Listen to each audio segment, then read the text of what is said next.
பாலும் தெடிதேனும் பாகும் பருப்பும் இவை நாளும் கலந்துனக்கு நான் தருவேன் கோலம் செய் துங்கக் கரிமுகத்து தூமணியே நீ எனக்கு சங்கத் தமிழ் மூன்றும் தா. ஸ்ரீ குபேரன் டிவி நேயர்கள் அனைவருக்கும் அநேக நமஸ்காரங்கள்.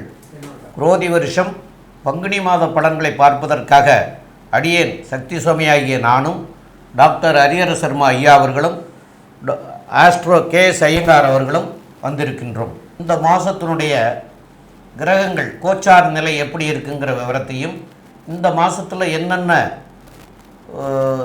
விசேஷங்கள் தினம் இருக்கிறதுங்கிறதையும் டாக்டர் ஹரிஹர சர்மா ஐயா சொல்லுவாங்க. அனைவருக்கும் ஹரிஹர சர்மாவின் பணிவான நமஸ்காரங்கள். நம்மளை பொறுத்தளவுக்கு ஒவ்வொரு மாத பலன்கள் பார்க்குறோம், அதே போல் பொறுத்தளவுக்கு வருட பலன்கள் பார்க்குறோம். அதே போல் பார்த்தோம்னாக்க கிரக பயிற்சிகள், மெல்ல செல்லும் கிரகங்கள் பயிற்சிகள் அப்படின்ற பொறுத்தளவுக்கு சனி பகவானுடைய பயிற்சி மற்றும் ராகு கேது பயிற்சி மற்றும் குரு பயிற்சி பலன்கள் பார்க்குறோம். அப்படி பார்க்கறதுல பார்க்கும்போது இந்த ட்ரிப்பு நாம் பார்க்க போகிறது பங்குனி மாதத்துடைய பலன். நிகழும் மங்களகரமான குரோதி வருஷம் பங்குனி மாதம் பிறக்கிறது வசந்த கிழமையான சனிக்கிழமையில் பிறக்குது, பங்குனி பிறக்குது. அதுக்கு ஆங்கில தேதி, சரியான ஆங்கில தேதி அப்படின்னாக்க 15/3/2025 முதல் 13/4/2025 வரை இந்த பங்குனி மாதம் சற்றேறக்குறைய 30 நாள் இருக்குது. இப்போ இந்த பங்குனி மாதத்தில் பொறுத்தளவுக்கு என்னென்ன விசேஷ தினங்கள் இருக்குது அப்படின்றத பார்ப்போமா? இப்போ பங்குனி பிறந்த விட்டு 29/3/2025 சனிக்கிழமை அமாவாசை. அது என்ன சாமி, அமாவாசை தான் மாதம் வருது இல்லை, அது என்ன புதுசாக சிறப்பு? இந்த அமாவாசைக்கு பேர் போதாயன அமாவாசைன்னு பேர், ரொம்ப சிறப்பான அமாவாசை. இதுக்கு அடுத்தது 30/3/2025 ஞாயிற்றுக்கிழமை.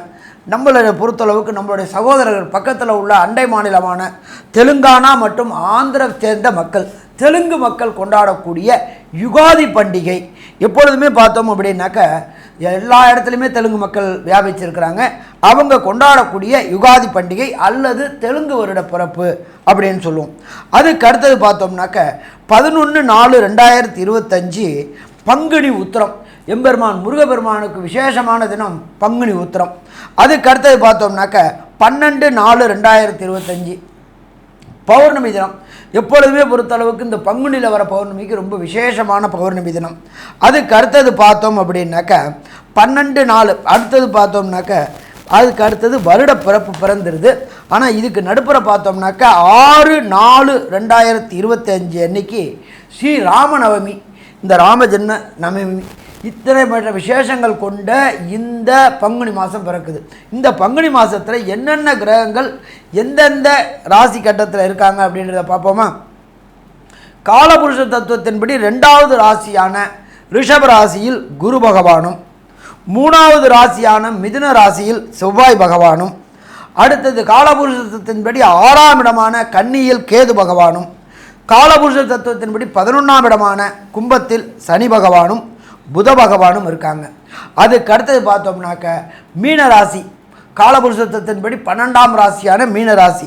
அதில் சூரிய பகவான், சுக்கிர பகவான், ராகு பகவான் மற்றும் புதன் ரிட்டர்ன் ஆகி வரக்கூடியது, வக்ரம் நிவர்த்தி ஆகி வரக்கூடியதும் இருக்கார்.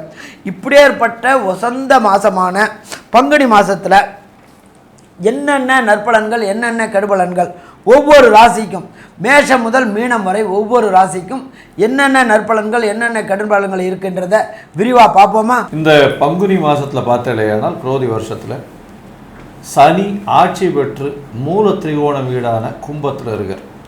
11ஆம் வீட்டில் காலபுருஷ தத்துவத்தின் 11ஆம் வீட்டில் ஆட்சி பெற்று போயிருக்கிறது மூலியமாக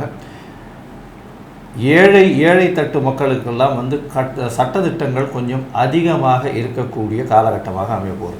பொதுவாகவே பார்த்திங்கன்னா இந்த வருஷம் இந்த மாதத்தில் பங்குனி மாதத்தில் சட்டங்கள் கொஞ்சம் அதிகமாக வரக்கூடிய வாய்ப்பு, அதுவும் இந்த லேபர் லாஸ் எல்லாம் ஃபைன் டியூன் பண்ணக்கூடிய வாய்ப்புகள், அதை தவிர கீழ்த்தட்டு மக்கள் வேலை செய்யக்கூடிய மக்களுக்கு பண தட்டுப்பாடு வரக்கூடிய கொஞ்சம் காலகட்டமாக அமைய போகிறது. கடன் கொஞ்சம் அதிகமாக வாங்கக்கூடிய வாய்ப்புகள் நிச்சயமாக இருக்கும். இதை தவிர பார்த்தீங்கன்னா இந்த மாதத்தில் குருவும் சுக்கிரனும் பரிவர்த்தனை யோகம் பெறதுனால இது ஒரு பெரிய ஏற்றத்தை கொடுக்கும். நல்ல ஒரு சந்தோஷமான காலமாகவும் இருக்கும். இருந்தாலும் தங்கத்தின் விலை அதிகமாக போகக்கூடிய வாய்ப்புகள் மிகவும் அதிகம். ஏற்கனவே அதிகமாக போயிட்டுருக்கு. இது வந்து 70,000 வரலும் தொடக்கூடிய வாய்ப்புகள் நிச்சயமாக உண்டு. இந்த பங்குனி மாதம் முடியறதுக்குள்ளேயுமே வந்து இந்த 5,000 ரூபாயோ 6,000 ரூபாயோ ஏறக்கூடிய வாய்ப்புகள் ரொம்ப அதிகமாக இருக்கக்கூடிய காலகட்டமாக அமையும். வெளிநாட்டு உறவில் இந்தியாவுக்கு நல்ல ஒரு ஏற்றம் இருந்தாலும் வெளிநாட்டில் சிறு சிறு போர்கள் மூலக்கூடிய அபாயங்கள் இருக்கும். அதன் மூலியமாக சிறு சிறு தொல்லைகள் வரக்கூடிய வாய்ப்பு. நம்மளுக்கு வந்து இறக்குமதி எல்லாம் வந்து நல்லபடியாக இருந்தாலும் நம்மளுடைய க்ரூட் ஆயில் ப்ரைஸஸ் எல்லாம் கொஞ்சம் அதிகமாக ஏறக்கூடிய காலகட்டமாகவே அமைய போகிறது. தொழிலாளிகளுக்கு நல்ல ஒரு ஏற்றத்தை கொடுக்கக்கூடிய காலகட்டமாக இருந்தாலும் புதிய வேலைகள் நிச்சயமாக கிடைக்கக்கூடிய காலகட்டமாக இருக்கும். வெளிநாடு சென்று வேலை செய்யக்கூடிய வாய்ப்புகள் நிச்சயமாக இருக்கும். சட்ட திட்டங்கள் நிச்சயமாக அதிகமாகும். படித்த இளைஞர்களுக்கு நிறைய வேலைகள் வெளிநாட்டில் கிடைக்கக்கூடிய வாய்ப்பு. ஏன்னா புதனும் வந்து நீச்ச பங்கம் பெற்று ராஜயோகத்தை பெறுறார் இந்த காலகட்டத்தில். அதனால் புதிய வேலைகள் நிச்சயமாக வெளிநாட்டில் கிடைக்கக்கூடிய வாய்ப்பு. படிக்கக்கூடிய இளைஞர்களுக்கு அதாவது கேம்பஸில் கிடைக்கக்கூடிய வாய்ப்பு. அதை தவிர வந்து புதுசாக இன்டர்வியூ போகிறவங்களுக்கெல்லாம் வந்து நல்ல ஒரு ஏற்றம் கிடைக்கக்கூடிய காலகட்டமாக இப்போ அமைய போகிறது.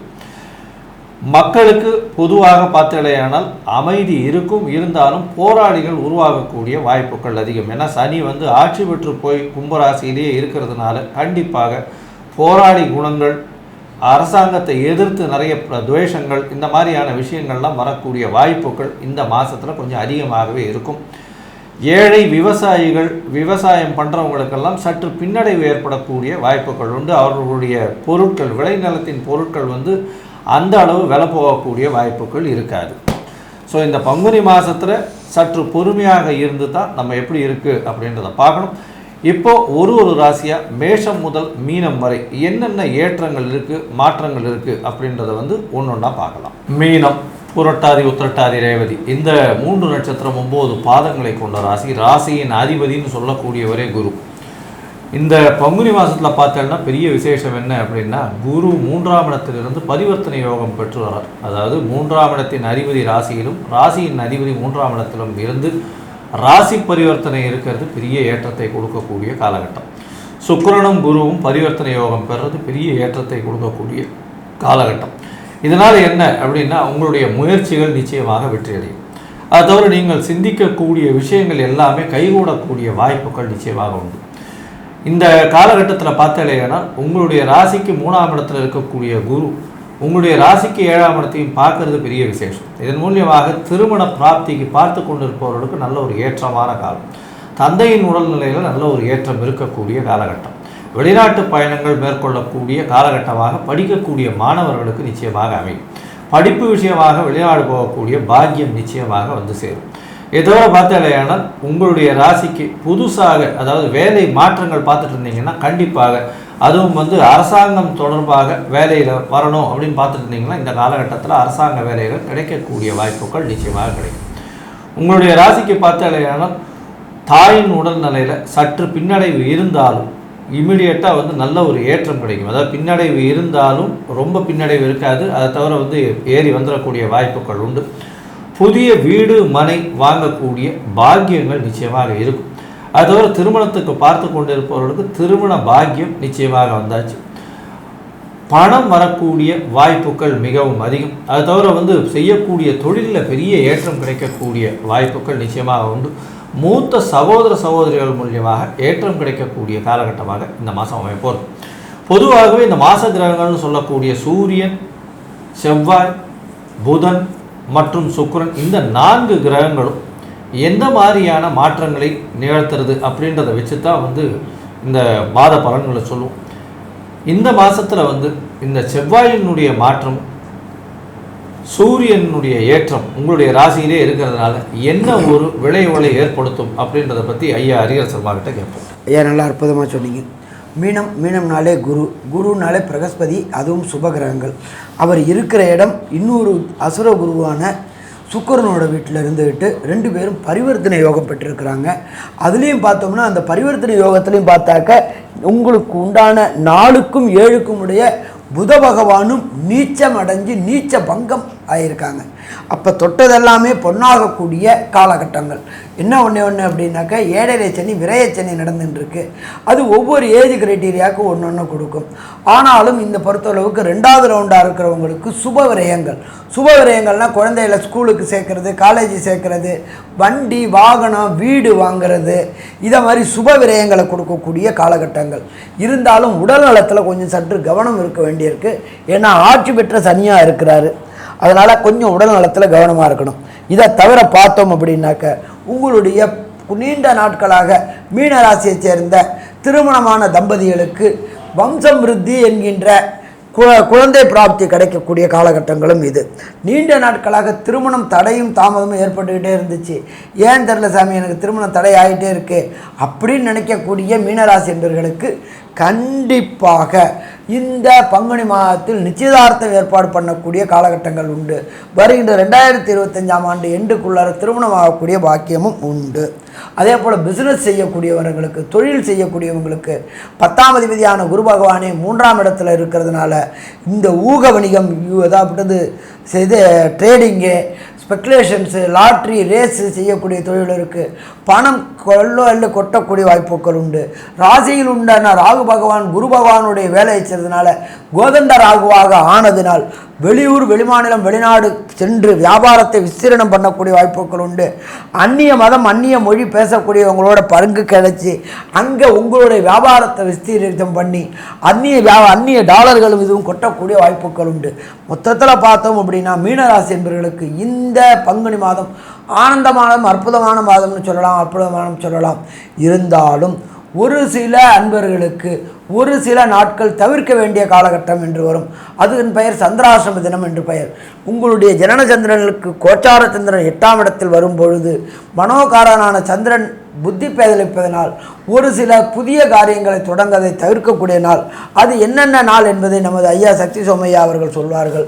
ஒரு சில மீனராசி என்பவர்களுக்கு தசாநாதனோ, புத்திநாதனோ, அந்தரநாதனோ, சூட்சமநாதனோ சரியில்லை என்றால் கிடைக்க வேண்டிய பலன்கள் சரியாக கிடைக்காது. அதற்கு என்ன தெய்வீக பரிகாரம் செய்யலாம், எந்த ஆலய வழிபாடு செய்யலாம் என்பதை பற்றியும் ஐயா டாக்டர் சக்தி சோமையா அவர்கள் சொல்வார்கள். ரொம்ப அற்புதமாக சொன்னீங்க.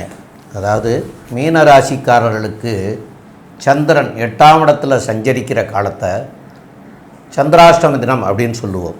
அப்போ 8ஆம் இடத்துல என்னென்ன நட்சத்திரங்கள் இருக்குது அப்படின்னு மீனராசிக்காரர்களுக்கு 8ஆம் இடத்துல என்னென்ன நட்சத்திரங்கள் இருக்குது அப்படின்னு பார்க்குற போது சித்திர நட்சத்திரம் 3-4 பாதங்களும், சுவாதி நட்சத்திரத்தில் உள்ள 1, 2, 3, 4 பாதங்களும், விசாக நட்சத்திரத்தில் உள்ள 1, 2, 3 பாதங்களும் ஆக இந்த 9 பாதம் கொண்டவர்கள் துளாராசிக்காரர்கள். இந்த நட்சத்திரத்தில் சந்திரன் சஞ்சரிக்கக்கூடிய காலத்தில் உங்களுக்கு சந்திராஷ்டம தினம். அந்த சந்திராஷ்டம தினத்தில் உங்களுடைய புத்திகள் தடுமாறக்கூடிய நிலைகள் இருக்கும். அந்த புத்தி தடுமாறும் போது நம்ம எடுக்கக்கூடிய யோசனை என்னதான் யோசனை பண்ணி நீங்கள் எடுத்தாலும் அதனால் பின் விளைவுகள் வரும். அதனால் புதிய முயற்சிகள் எதுவும் செய்ய வேண்டாம். அதே போல் பிரயாணங்கள் எதுவும் செய்ய வேண்டாம். வெளியூர், வெளிநாடு எங்கேயா இருந்தாலும் போகக்கூடாது. அதுமாரி பண்ணினீங்கன்னா உங்களுக்கு இதனால் வரக்கூடிய பின் விளைவுகளில் இருந்து அந்த கஷ்டங்கள் நீங்கிடும். அதாவது இன்றைக்கி அதனுடைய கஷ்டங்கள் தெரியாது. ஆனால் இன்றைக்கி எடுக்கிற முடிவுனாலேயோ இன்றைக்கி எடுத்த பயணத்தினாலேயோ பின்னாடி அதனுடைய தாக்கங்கள் வரும். அப்போ அந்த நாட்களை அவசியம் தவிர்க்கணும் அப்படின்னு சொல்கிறது. அந்த நாட்களை தவிர்த்துக்கிறங்க. மேலும் உங்களுக்கு தசாநாதனோ, புத்திநாதனோ, அந்தரநாதனோ இதெல்லாம் சரியில்லைன்னு சொன்னாலும் இந்த மாதம் பங்குனி மாதத்தில் திண்டுக்கலுக்கு அருகில் நிலக்கோட்டைங்கிற ஒரு ஊர் இருக்குது. அந்த நிலக்கோட்டைக்கு பக்கத்தில் அணப்பட்டின்னு ஒரு ஊர் இருக்குது. அங்கே ஆஞ்சநேயர் கோயில் இருக்குது. அந்த ஆஞ்சநேயரை சனிக்கிழமை என்னைக்கு போய் நீங்கள் வழிபட்டு வந்துருந்தீங்கன்னா உங்களுக்கு நல்ல மாற்றங்களும் நல்ல முன்னேற்றங்களும் ஏற்படும். ஏமாற்றம் இல்லாமல் நடக்கக்கூடிய வாய்ப்புகளும் இருக்கும். அப்போ ஏமாற்றம் இல்லாமல் நல்ல முன்னேற்றத்தை அடைய முடியும். அப்படிங்கிறனால ஒரு தடவை ஒரு சனிக்கிழமை இன்றைக்கி போய் வழிபட்டுட்டு வாங்க.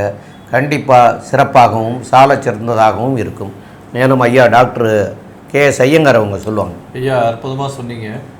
மீன ராசிக்காரர்களை பொறுத்தவரையிலும் ஏற்றமான காலம். ஏன்னா ராசிநாதன் ராசியில் இருப்பது உடல் நலத்தில் நல்ல ஏற்றம், எடுத்த காரியங்களில் வெற்றி, முயற்சிகள் அனைத்தும் வெற்றி பெறக்கூடிய வாய்ப்பு, வெளிநாடு வெளியூர் போயிட்டு வரக்கூடிய பாக்கியம், வேலைகளில் மாற்றம் ஏற்றம், ஏமாற்றம் இல்லாத வாழ்வு இருக்கக்கூடிய காலகட்டம், புதிய அரசு வேலை கிடைக்கக்கூடிய காலகட்டம், குடும்பத்தில் நல்ல மகிழ்ச்சியான நிலைமை நடக்கக்கூடிய வாய்ப்பு, புதிய வீடு மனை வாங்கக்கூடிய வாய்ப்பு உண்டு, திருமண யோகம் வாய்க்கக்கூடிய வாய்ப்புகள் உண்டு, மூத்த சகோதர சகோதரிகள் மூலியமாக நல்ல ஒரு ஏற்றம் இருக்கக்கூடிய காலகட்டம், தொழிலில் அதீத லாபம், பார்ட்னர்ஷிப் தொழிலில் கொஞ்சம் ஜாகிரதையாக இருக்கிறது நல்லது, அதிக முதலீடு போட வேண்டாம். மொத்தத்தில் பார்த்தீங்களேனால் இந்த மீனராசிக்காரர்களுக்கு நல்ல ஏற்றமான காலம் இருந்தாலும் 7.5 சனி, சனி பகவான் 12ஆம் இடத்தில் இருந்து உங்களுக்கு அதீதமான விரயத்தை ஏற்படுத்தி தேவையற்ற விரயங்களை கொடுக்கக்கூடிய காலகட்டமாகவும், வேலைகளில் மாற்றங்களை கொடுக்கக்கூடிய காலகட்டமாகவும் நிச்சயமாக அமையும் அப்படின்னு இந்த சக்தி ஜோதிட குழு சொல்லுது. நன்றி, நமஸ்காரம். ஸ்ரீ குபேரன் டிவியை பார்த்தமைக்கு நன்றிகள். மேலும் இது போன்ற தகவல்களை தெரிந்து கொள்ள ஸ்ரீ குபேரன் டிவியை சப்ஸ்கிரைப் செய்யுங்கள். மறக்காமல் பெல் ஐக்கானை கிளிக் செய்யுங்கள்.